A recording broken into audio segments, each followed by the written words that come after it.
우리는 대표적인 매국노 이완용이 매국지를 하고 평생 호의호식했을 것으로 알지만 실상은 20살 청년 이재명 칼에 왼쪽 폐하고 콩팥을 다쳐가지고 죽을 때까지 골골거리고 해소병으로 고생을 하다 결국 그 병으로 죽었습니다. 이완용 암살을 시도하고 형장의 이슬로 사라진 이재명은 우리에게 잘 알려지지 않은 청년입니다. 이 청년에게는 한 편의 영화로도 만들 수 있는 불꽃 같은 사랑을 하다 사라져간 안타까운 러브 스토리도 있습니다.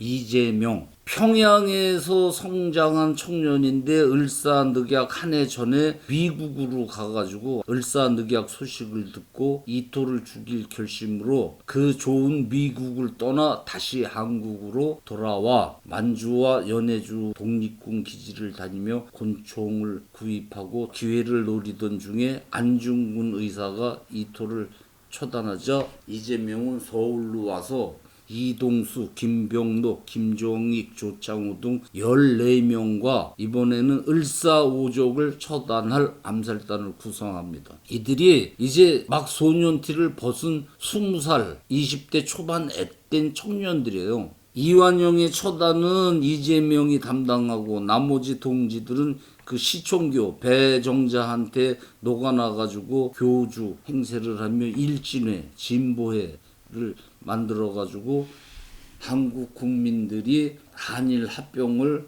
원한다는 한일 합병 요구서 시총교 교도 수십만 명한테 서명을 받아가지고 일본에 보내고 했더니 이용구를 처단하기로 합니다. 이재명이는 서울 그 수표교 근방에서 하숙을 했는데 이재명에게는 숭고한 로맨스가 있습니다. 평양에서 이재명하고 함께 자란 20살 아가씨 오인성은 서울에 와서 진명학교를 다니고 있었는데 우연히 이 둘이 서울에서 만나게 되고 그들은 사랑에 빠집니다. 그때만 해도 신문학을 배우는 여학생들이 드물었는데 오인성은 청년들에게 흠모의 대상이 될 만큼 빼어난 미모였습니다. 당시 여학교 학생은 수녀나 다름없는 규율을 지켜야 했기 때문에 이 둘이 서로 사랑하는 사이라 해도 그때만 해도 자유롭게 만날 수도 없었고 연애 편지 한 장 제대로 주고받을 수 없을 때였습니다. 그럴수록 그들은 뜨겁게 만났고 그녀는 이재명이 목숨을 걸고 이완용을 암살한다라는 것을 알게 되어가지고 헤어질 때까지만이라도 함께 하자면서 결혼을 자청해서 냉수 한 사발 떠놓고 지들끼리 결혼을 하고 오인성이는 가방을 싸들고 이재명 하숙방으로 옵니다. 그녀는 혁명가 아내로 어떤 운명이든 달게 받을 것을 맹세하고 낭군이 마지막 입고 갈 두툼한 속옷을 손수 짓기 시작합니다. 참 기막힌 일이 아닐 수 없습니다. 철딱서니들이 없어서 그런지 그때 청년들 이렇게 나라에 대한 애국심이죠. 목숨을 버리는 것. 드디어 운명의 그날이 왔습니다. 이재명이 이완용을 공격하는 날 이재명의 친구 김동산이 남긴 글을 보겠습니다. 이재명은 독립운동을 후원하는 평양 태극 서관이라는 요리집 주인 기독교인이에요. 안태극이라고 그 요리집 주인한테 권총 2자루와 실탄을 구매해 서울로 와 암살단을 조직하고 권총은 이용구 암살을 맡은 동지한테 주고 수표교 대장간에서 제작한 단도를 품고 다니며 틈틈이 연습을 했었다. 1909년 12월 22일 동짓날 정보를 담당한 나는 새벽녘 배달된 매일신보에 오늘 벨기에 황제 추도식이 명동 천주교당에서 거행되고 각국 공사들과 한국 대표로 총리 이완용이 참석한다는 기사를 봤다. 나는 벌떡 일어나 옷을 입고 문을 박차고 큰 길로 나와 이재명 하숙집을 향해 뛰기 시작하였다. 친문을 들고 수표교 근처 그의 하숙 집까지 가는 길에는 눈이 깔리고 길모퉁이에는 눈더미가 쌓여 있었다. 북한산을 넘어오는 바람은 뺨을 갈겨댔다. 너무 일렀는지 대문을 한참 두드리니 하숙집 주인 백소사가 추위에 웅크리며 나와 문을 열어주었다. 문 안에 들어서자 마루에서 아침 머리를 빗던 오 동지가 뛰어드는 나를 보고 오늘이 이별의 날인가 하는 표현할 수 없는 표정을 얼핏 짓는다. 이재명이 미닫이를 열며 어서 들어오게 날씨가 춥시 하며 나를 맞는다. 나는 방으로 들어가 앉기가 무섭게 신문을 내놓았다.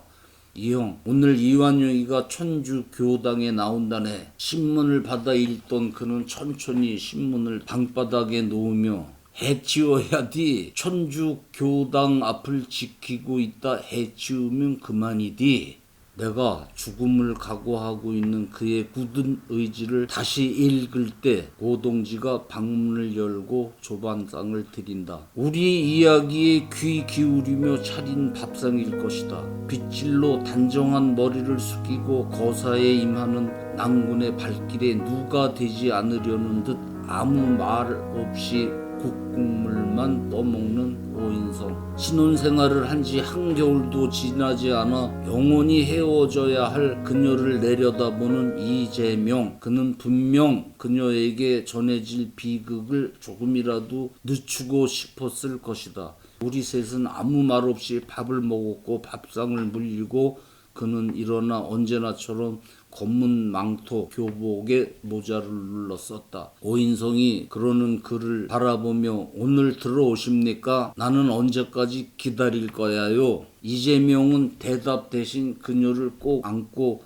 등을 두드려주고 나는 가늘게 떨리는 그녀의 입술을 보았다. 이재명은 늘 나라를 위해서 죽게 되면 시체나마 매장해 주면 혁명가의 아내로 본분을 다하는 것이라 그녀에게 말해왔다. 남편이 무슨 일을 하든 참견하지 않는 것이 당시 여인들 미덕이고 인습이기에 그녀는 아무 말도 하지 않고 우리 뒤를 따라 마당을 지나 대문까지 따라 나와 가는 우리를 바라보기만 했다. 이재명은 한참 가다가 걸음을 멈추고 뒤를 돌아본다. 오동지가 여전히 대문 앞에 서 있자 그녀에게 추운데 날래 들어가라우 손짓을 하고 이내 돌아서 발길을 재촉했다. 길을 걸으며 한동안 나는 그의 얼굴을 보지 않았다. 그녀를 남겨두고 걷는 그의 심정이 내 마음에도 그대로 전해지고 있었다. 이재명과 나는 이동수를 찾아갔다. 어서 들어오게, 날씨가 꽤 차. 이동수는 언제나처럼 쾌활한 모습으로 우리를 맞았다.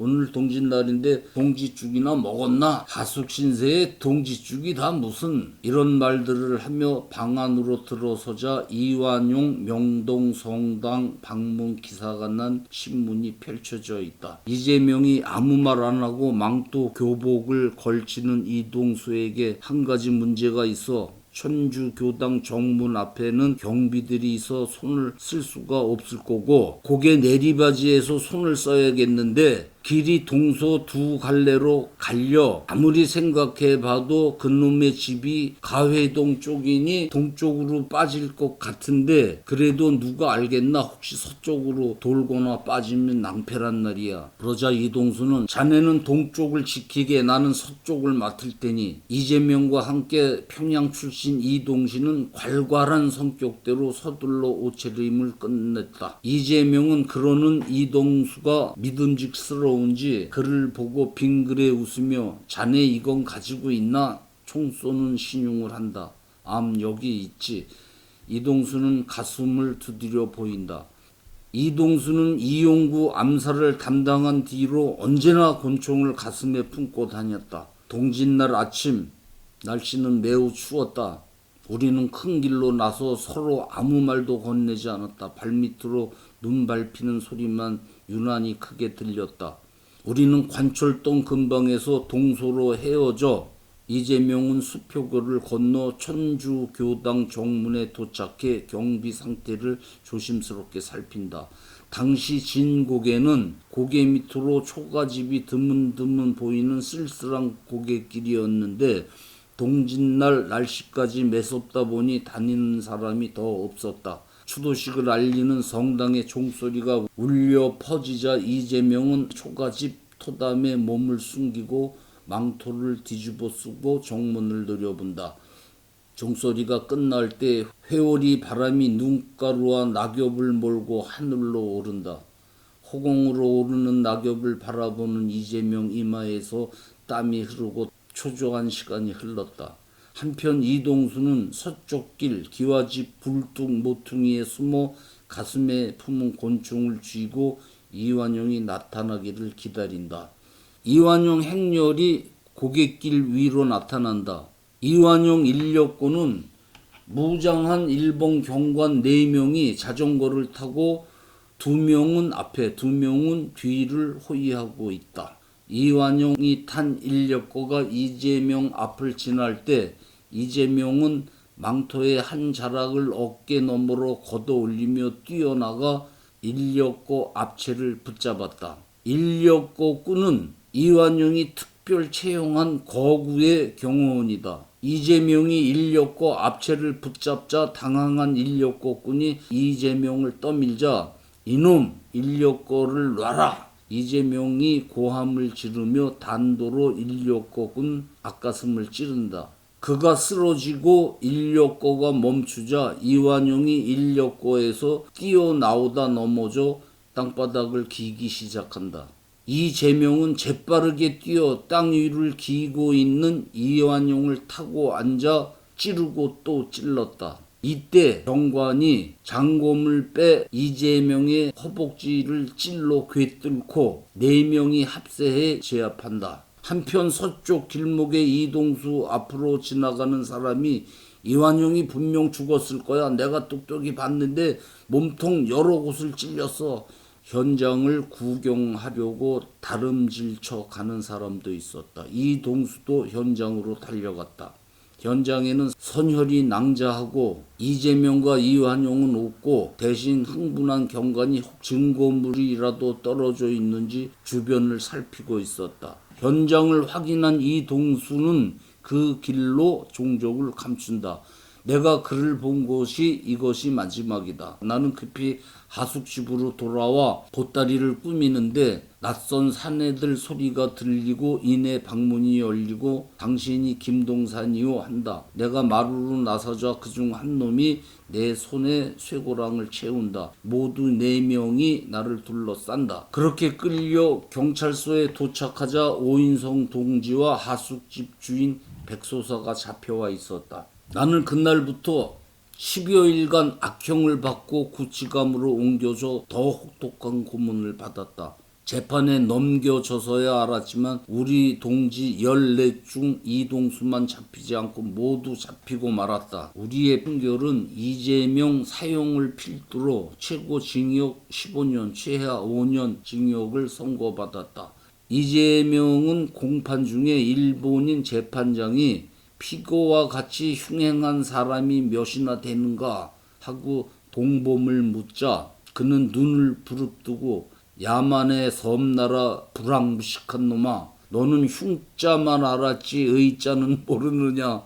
나는 흉행이 아니고 당당한 의행을 행한 것이다. 방청석을 향해 몸을 바쳐 나라를 구하라 하고 고함을 치고 흥분한 방청객들이 유리창을 깨부시기도 했다고 합니다.